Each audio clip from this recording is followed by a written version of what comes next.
A farmer's march gets its name from a farmer's walk, and a farmer's walk is essentially walking whilst carrying a heavy object in each hand. So why do we need this? Well, the carryover is massively functional into everyday life because we're using single leg stability and the ability to generate the core stability and hip stability that we need to maintain a neutral and level pelvis and spine whilst walking. For the farmer's march, I'm using a relatively lightweight. I've got a 2.5 kg dumbbell in each hand. What we're going to do from there is stand up straight, maintain a neutral spine, squeeze the glutes, keep a tight core, and then from there we're going to shift the weight onto one leg and lift the other leg up. Bring that leg down and swap legs. So while we do that, we're trying to maintain a stable base on the foot that's in contact with the floor. We're keeping that core tight, squeezing the glute of the leg that we're stood on, and we're not letting the weights move around in our hands.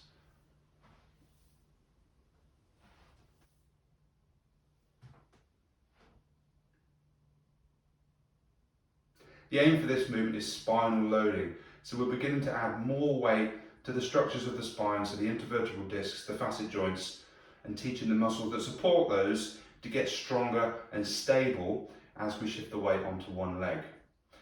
One way of progressing that movement is first to add weight. We can continue to do that up to the needs that we require, but after that we want to load those individual muscles of the spine and isolate them from side to side. So the way that we do that is just putting one weight down. We're going to keep one weight in one hand, and from there we're going to start to feel a pull, depending on the amount of weight you've got in the hand, into lateral flexion. So we need to resist that, making this an anti-side bend movement or anti-lateral flexion movement. From there, we're shifting the weight over and repeating exactly as we did for a farmer's march, but this time we're aware of that weight pulling us over to the right side, and we're trying to resist that using the muscles down the left side of the spine. We're going to do this for 10 repetitions, and then we'll swap the weight over into the other hand and repeat. Try to use this to identify any areas of pain or any instability on one leg over the other.